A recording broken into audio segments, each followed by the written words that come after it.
नमस्कार मित्रांनो, मी स्वाती तोरसेकर एशा पृथ्वीमध्ये तुमचं स्वागत करते. आज 27 नोव्हेंबर. कालच्या संपूर्ण दिवसभरामध्ये पाकिस्तानमधून अत्यंत खळबळजनक बातम्या येत होत्या आणि त्यातली महत्वाची बातमी ही की इम्रान खान यांची तुरुंगामध्येच हत्या झालेली आहे. ही बातमी देणारा मूळ सोर्स जो आहे तो अफगाणिस्तान मधला आहे. आणि अफगाणिस्तानने ही बातमी प्रसिद्ध केली, ती ट्विटरवरती आली, त्याच्यावर चर्वित-चर्वण झालं आणि मग नंतर जोर पकडायला लागली ती बातमी. अगदी पाकिस्तानच्या सोर्सेस मधून सुद्धा त्याची चर्चा सुरू झाली. अशा परिस्थितीत इम्रान खान यांना अडियाळा जेलमध्ये ठेवण्यात आलेलं आहे आणि त्यांची प्रकृती खालावत गेलेली आहे.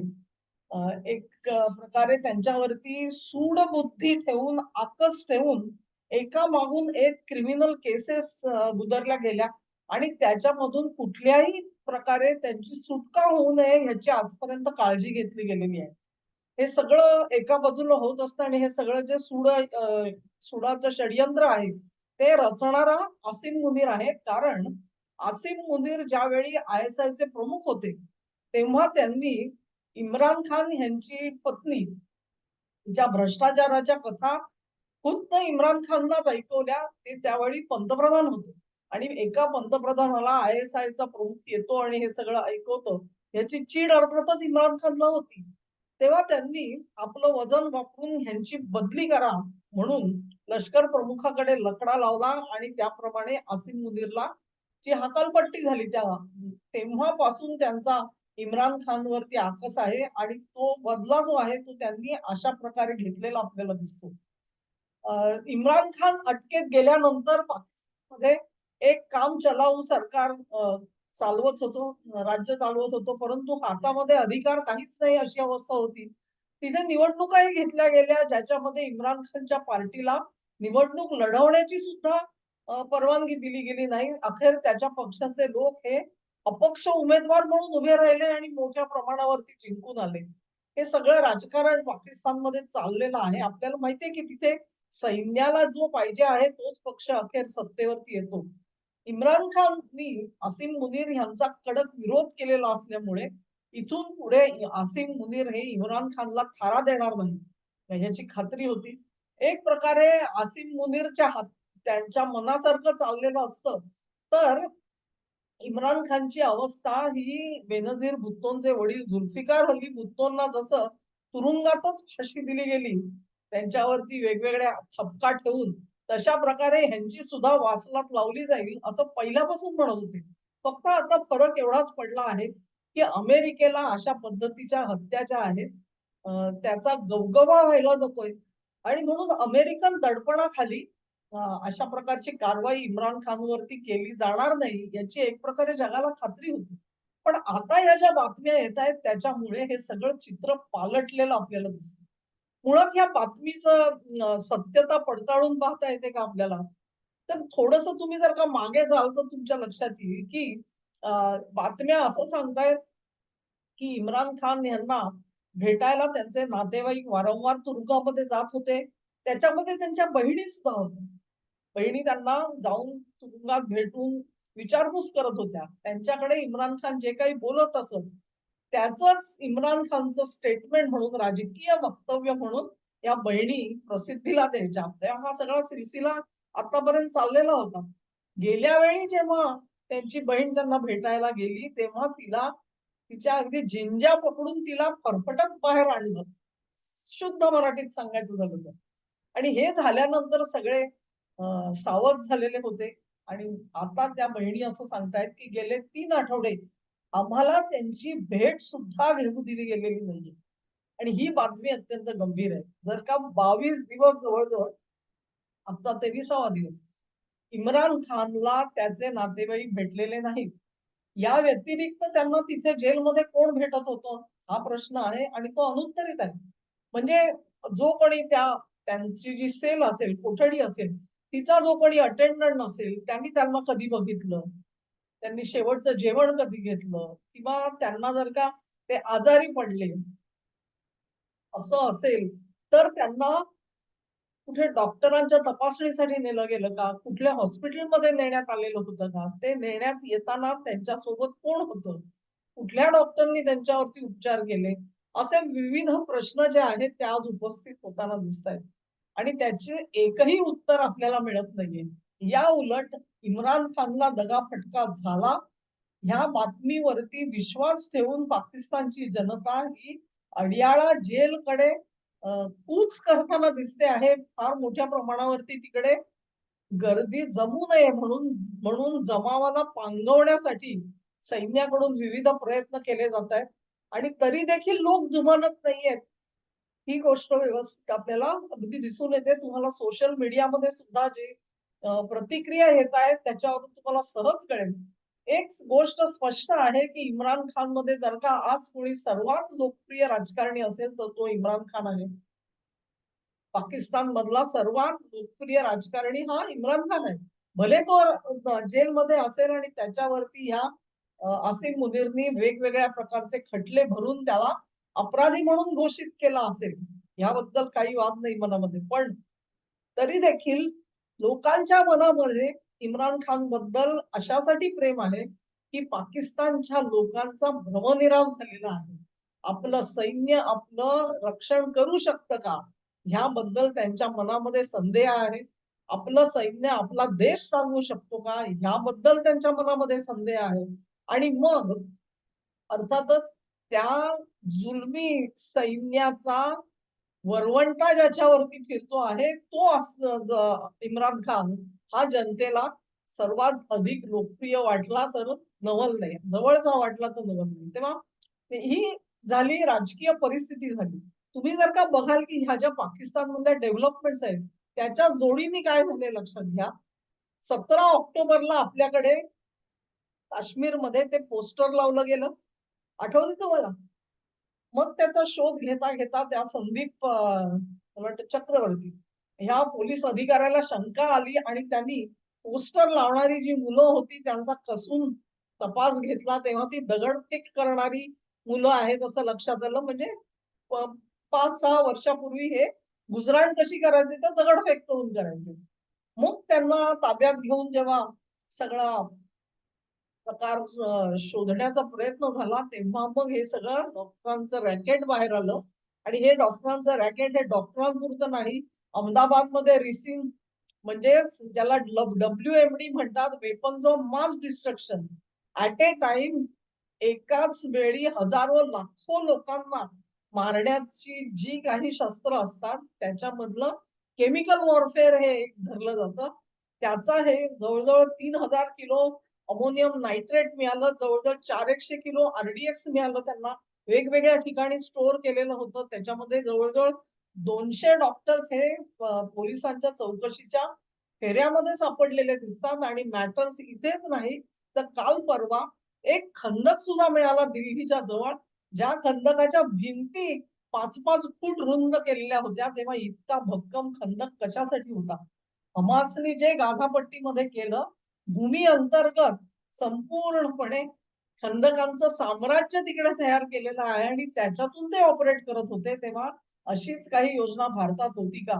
हे सगळं कधी सुरू झालं? 17 ऑक्टोबर नंतर. प्रकरणाला वेग यायला साधारण एक 8 ते 10 दिवस गेले असतील धरा तुम्ही.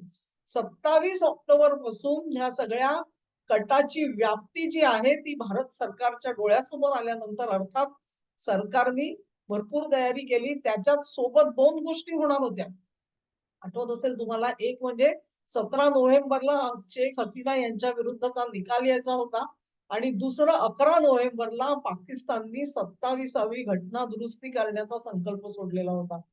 ह्या सगळ्या ज्या प्लॅन्ड ऍक्शन्स आहेत त्याच्यामध्ये भर पडली ती तुर्कस्तानचे काही वरिष्ठ लष्करी अधिकारी हे पाकिस्तानात का येऊन पोहोचले, त्यांचा राष्ट्रीय सुरक्षा सल्लागार पाकिस्तानात का आला होता आणि तिथे काय खलबत झाली. तुर्कस्तानचा सगळा पुढाकार आपल्याला माहितीये तुर्कस्तान काय करतोय ते.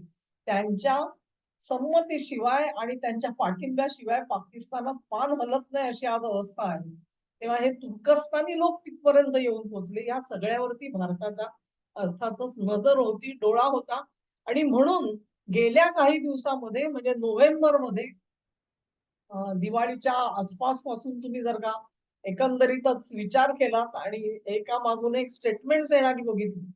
अगदी परवा परवा राजनाथ सिंग यांनी मला वाटतं शनिवार संध्याकाळच्या सभेमध्ये, शनिवार किंवा रविवार असेल, सभेमध्ये सिंधबद्दल जे उद्गार काढले, की हा सिंध आज भारताचा प्रांत नाही, परंतु राष्ट्रीय सीमा ज्या असतात त्या बदलतात आणि कोण जाणे भविष्यात सिंध पुन्हा एकदा भारतामध्ये समाविष्ट होऊ शकेल, असं विधान केलं. त्याच सोबत आमचे वेस्टर्न कमांडचे प्रमुख जे आहेत त्यांनी सांगितलं, की कुठून ना कुठून तरी पाकिस्तानची भूमी आपण हस्तगत केल्याशिवाय ही पाकिस्तानचं सैन्य हार मानणार नाही.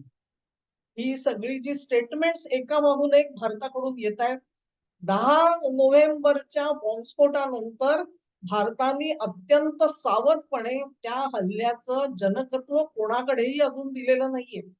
त्यांनी इतकंच म्हटलेलं आहे भारत सरकारनी, की हा दहशतवादी हल्ला होता. त्याची सूत्र कुठून हलवली गेली, त्याचा जनक कोण आहे, याबद्दल आजपर्यंत गुप्तता पाळली गेली आहे. आणि हा जो संयम भारत सरकारने दाखवलाय, तोच तुम्हाला दाखवून देतो, की फार मोठं षडयंत्र काहीतरी चाललेलं होतं. आणि ह्या सगळ्या षडयंत्र जे आहे, ते हाणून पाडायचा जो एक महत्वाचा एक खांबी तंबू ज्याला म्हणतो पाकिस्तानामध्ये, तो इम्रान खान होता. कारण हे जर का सगळं सैन्य घडवून आणत असेल, तर सैन्याच्या अधिकाराला चॅलेंज देणारा, आव्हान देणारा नेता हा आज एकमेव इम्रान खान आहे. आणि त्या इम्रान खानचा जीव हा धोक्यात आहे. या बातम्या भारतापर्यंत निश्चित होत्या. भारतापर्यंत होत्या. कारण तुरुंगामध्ये त्यांच्यावरती if I am not mistaken एक महिनाभर आधी सुद्धा असाच एक हल्ला झालेला होता. आणि त्या हल्ल्याची सुद्धा अतिशय वाईट वर्णनं त्यावेळची आलेली होती. आणि आता देखील एक काहीतरी मेडिकल रिपोर्ट हा सोशल मीडियामध्ये फिरतो आहे आणि त्याच्यामध्ये त्यांना संपूर्ण शरीरभर कशा जबरदस्त जखमा झालेल्या आहेत याचं वर्णन त्याच्यात दिलेलं आहे. अर्थात त्या जखमा या फेटल होत्या का, म्हणजे त्यातून त्यांचा मृत्यू ओढवला का, किंवा अं, ज्याला आपण म्हणतो की दलित गात्र करून टाकलंय का इम्रान खान यांना, हे अजून स्पष्ट होताना दिसत नाहीये. तेव्हा हे सगळं होणार हे भारताने अँटिसिपेट केलं आणि इम्रान खानच्या जीवाला धोका आहे ही गोष्ट सुद्धा भारताला माहिती होती. आणि म्हणूनच या सगळ्या गोष्टींना वेग आला का, चालना आली का, ही शंका मनामध्ये येते. कारण परिस्थितीजन्य ज्या प्रकारे आपले लष्कर प्रमुख असतील, ते जी भाषणं करतायत, ते जी संकेत देतायत, त्या संकेतांमधून हेच दिसून येतं, की पाकिस्तान जे काही करू बघतो आहे, त्याची पूर्ण कल्पना आमच्या केंद्र सरकारकडे होती, आमच्या लष्कराला होती. आणि त्यातूनच त्यांची पाकिस्तान विषयकची जी पॉलिसी आहे, धोरण आहे, ते आखलं गेलेलं आहे, हे दिसून येतं. तेव्हा इम्रान खान यांच्या हत्येची जी बातमी आहे, त्याच्यानंतर भारत सरकार अर्थातच अधिकृत तर वक्तव्य देऊ शकतच नाही. परंतु त्या अनुषंगाने पाकिस्तानमध्ये काय काय हालचाली चालल्यात हे तुमच्या लक्षात येईल. तेव्हा तुम्हाला कळेल, की आपण पूर्णपणे उदासीन नाही आहोत ह्याच्यामध्ये. आणि आपला जो काही सहभाग आहे किंवा असेल, तो ओव्हर्ट असू शकतो. आजच्या घडीला ओव्हर्ट अजिबात नाही. पण जर का रस्त्यावरती लोक उतरले पाकिस्तानच्या, तर मात्र त्या सरकारचं काय होईल कल्पना करा. शहबाज सरकार असो किंवा आसिम मुनीर असो, हे अखेर जनतेला त्यांचा उठाव जो आहे तो चिरडून टाकणार का, आणि तो किती निर्दयपणे चिरडून टाकणार, हा प्रश्न आहे.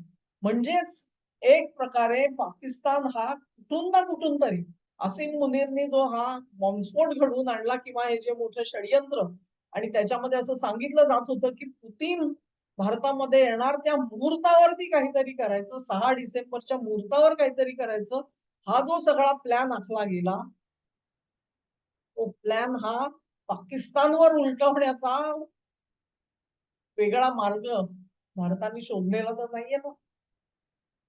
Keep them busy at home, म्हणजे त्यांना भारताकडे बघायला वेळ मिळणार नाही, इथे काहीतरी हालचाली करायला वेळ मिळणार नाही, असं आपण म्हणू शकतो. पण चिरडीला आलेला असीम मुनीर सारखा जनरल जो आहे, तो अत्यंत धोकादायक आहे, दगाफटका करणारा आहे. आणि आपल्यावरती ही पाळी आणली म्हणून तो भारतावरती अधिक द्वेषाने सूड घेण्याची शक्यता सुद्धा बळावलेली आहे. आणि या सगळ्यासाठी भारत समर्थ आहे तोंड द्यायला आणि तयारीत सुद्धा आहे. त्या पाकिस्ताननी पुन्हा एकदा विचार करावा, की आपल्याला जे काही तुम्ही जे स्वतःला फार शहाणे समजता, तेव्हा तुमच्या सगळ्या बित्तम बातम्या भारत सरकारपर्यंत आहेत, ही गोष्ट विसरू नका. ह्या न्यूजचा उगम अफगाणिस्तानात आहे. ह्याच्यातून तुम्हाला अनेक गोष्टी खरं म्हणजे प्रतीत व्हायला पाहिजेत, की नेमकं काय घडलेलं आहे, कोणी ह्या बातम्या काढल्या, कशा काढल्या आणि त्याची प्रसिद्धी अफगाणिस्तानमधून का दिली गेली ती. असो, ह्याच्यावरती जेव्हा प्रकाश पडेल अधिकाधिक, तेव्हा आपण त्याचा पुन्हा विचार करू. सध्या हा व्हिडिओ तुम्हाला आवडला असेल अशी आशा करते. तुम्हाला आवडला असेल तर लाईक करा, लिंक शेअर करा, चॅनेलला सबस्क्राईब करा आणि तुमचं सहकार्य माझ्यासोबत असंच राहू द्या. नमस्कार.